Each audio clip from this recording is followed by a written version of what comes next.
Welcome back, everyone, to the deep dive. You know how we're always talking about the connection between what we eat and how we feel? Well, get this.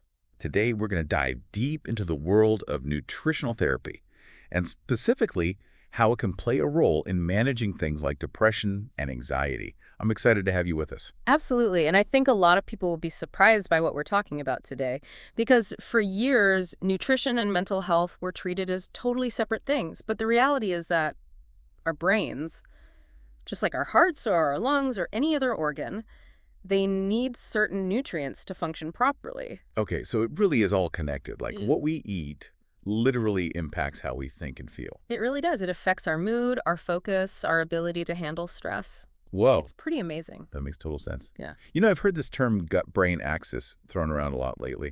Can you explain what that is?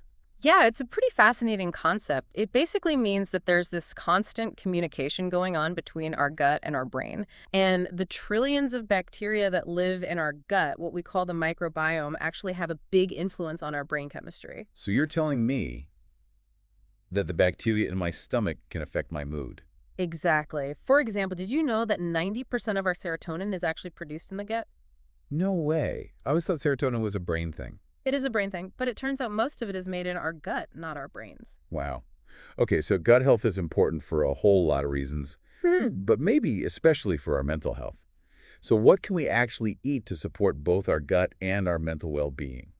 I know the source material we have for this deep dive talks about omega-3 fatty acids, B vitamins, and magnesium. Where do we even begin? Those are all great places to start. Omega-3s are essential fats, which means our bodies can't make them on their own. We have to get them from food. Okay. They're really important for building and maintaining healthy brain cells.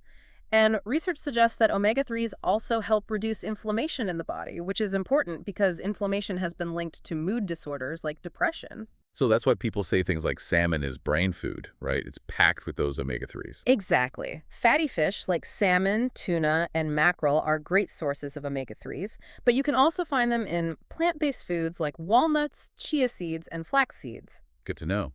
All right, what are those B vitamins? The B vitamins are essential for producing neurotransmitters like serotonin and dopamine, which, as we were just talking about, play huge roles in regulating our mood, motivation, and focus. Interesting. So where can we find those? Leafy green vegetables, eggs, and whole grains are all good sources of B vitamins. Folate, or B9, is super important during pregnancy for the baby's brain development. And B12 deficiency can actually lead to cognitive decline in older adults. So these B vitamins really are important throughout our whole lives. Absolutely. Okay, before we move on, we have to talk about magnesium. I have heard it called the relaxation mineral. And I think our source material even mentioned that it's found in dark chocolate. Haha, yes it is. Magnesium is known for its calming effects because it helps regulate our nervous system. It can actually help calm those overexcited nerve cells that contribute to feelings of anxiety. So dark chocolate really can help with anxiety. It really can, in moderation, of course. Of course. Are there other good sources of magnesium?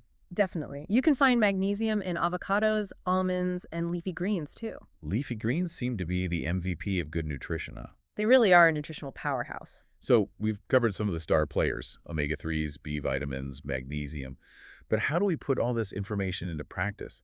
What are some actual changes we can make to our diets to support our mental health? Well, I think the most important thing is to focus on eating a balanced diet that's rich in whole foods. Okay, so lots of fruits and vegetables, lean protein, healthy fats.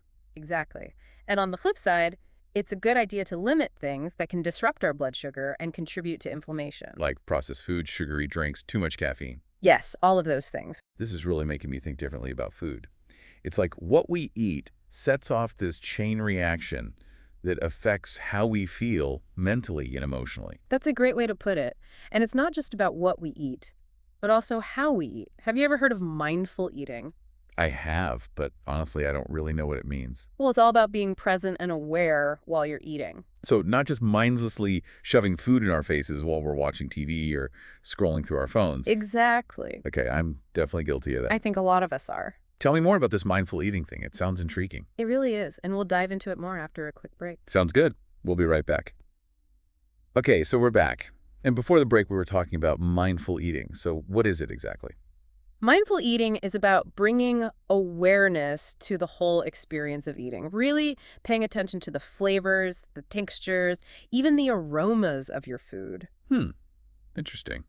I feel like I'm always rushing through meals, Mhm. multitasking, scrolling on my phone, not really savoring my food. Yeah, a lot of us do that these days. We're so busy and distracted.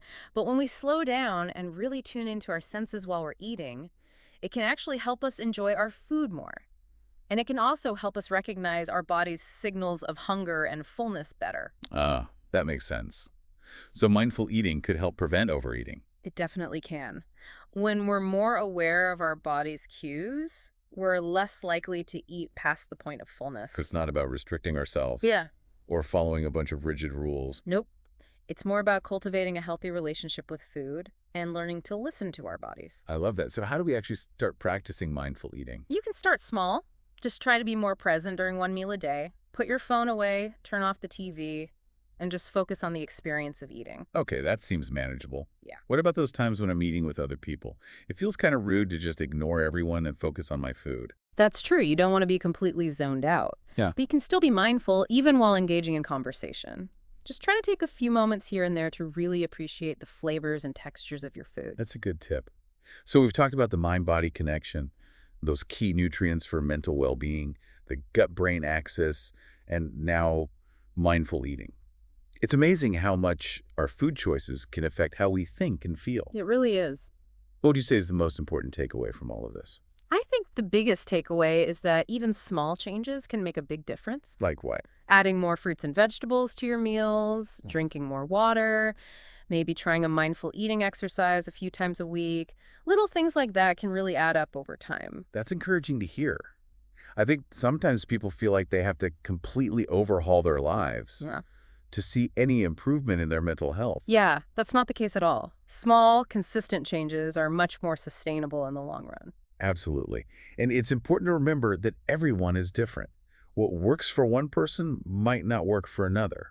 Exactly. We all have unique needs and preferences. That's why it's important to listen to your body and figure out what works best for you. And it's always a good idea to consult with a qualified healthcare professional Yeah. if you have any specific concerns or questions. Definitely. It's important to emphasize that nutritional therapy shouldn't be seen as a replacement for traditional mental health care. I agree. It's not about replacing therapy or medication.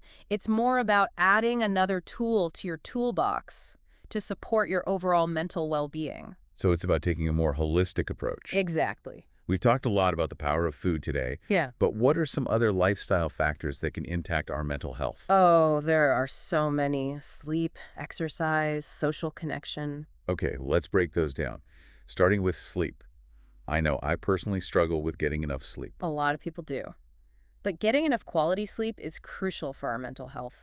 In what way?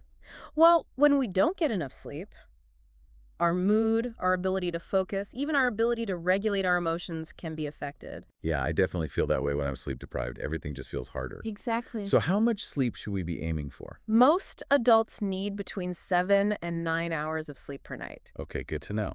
What about exercise? I know it's good for our physical health, but how does it impact our mental health? Exercise has been shown to have incredible benefits for our mental well-being. Like what?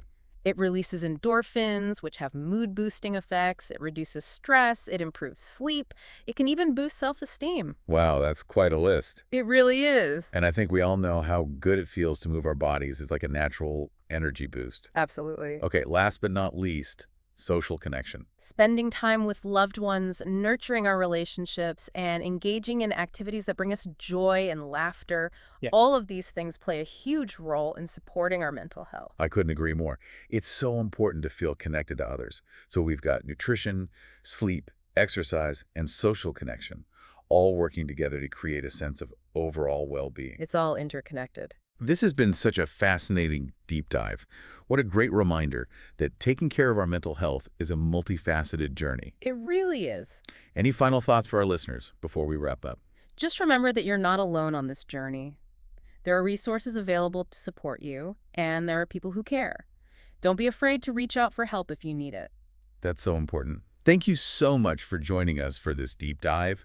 We hope you learned something new and feel empowered to take some positive steps towards supporting your mental well-being. Until next time, take care. Wow, it's amazing to think about how everything's connected, right? It really is. Like what we eat, how much we sleep, how we move our bodies, our relationships. It's not just one thing. It's everything working together. Exactly. It highlights the importance of this holistic approach, looking at the whole person. Okay, so let's say someone's listening and they're thinking, this is great. I want to take charge of my mental health. Yeah. Where should they even begin? That's a great question. And it can feel a little overwhelming, right? Like, where do I start? Definitely. My advice would be just start small. Okay. Pick one thing, one area that speaks to you. Like maybe incorporate these brain-boosting foods we talked about. Exactly. Or maybe it's committing to even just a few minutes of mindful eating each day. Even those small changes can make a difference. And honestly, they can also give you the motivation to keep going. To make more changes. Exactly. That makes it feel less overwhelming. Like, it's not about being perfect or changing everything overnight. No, not at all. It's about those little steps, those small changes that add up over time. Absolutely. And I think it's important to remember, too, that there's no shame in seeking professional support. Oh, yeah, for sure. If you're struggling with your mental health, a therapist, a counselor, a doctor, they can offer guidance, support, evidence-based treatments. It's not a sign of weakness. It's actually a sign of strength to reach out for help. I love that. So this deep dive has been amazing. We've learned so much about how powerful food can be for our mental well-being. We explored that fascinating connection between the gut and the brain. And we even learned some practical ways to incorporate mindful eating into our lives. But as we've talked about, nutrition is just one piece of the puzzle, right? Exactly. Sleep, exercise, social connection, those are all so important for our mental health as well. It's about taking that holistic approach, I love this. looking at all aspects of our well-being. Well, this has been such a fantastic conversation. Thank you so much for sharing your expertise with us. My pleasure. It was great to be here. And to our listeners, thank you for joining us on this deep dive into nutritional therapy and mental well-being. We hope you feel inspired to prioritize your mental health. And remember, taking care of your mind is just as important as taking care of your body. Until next time.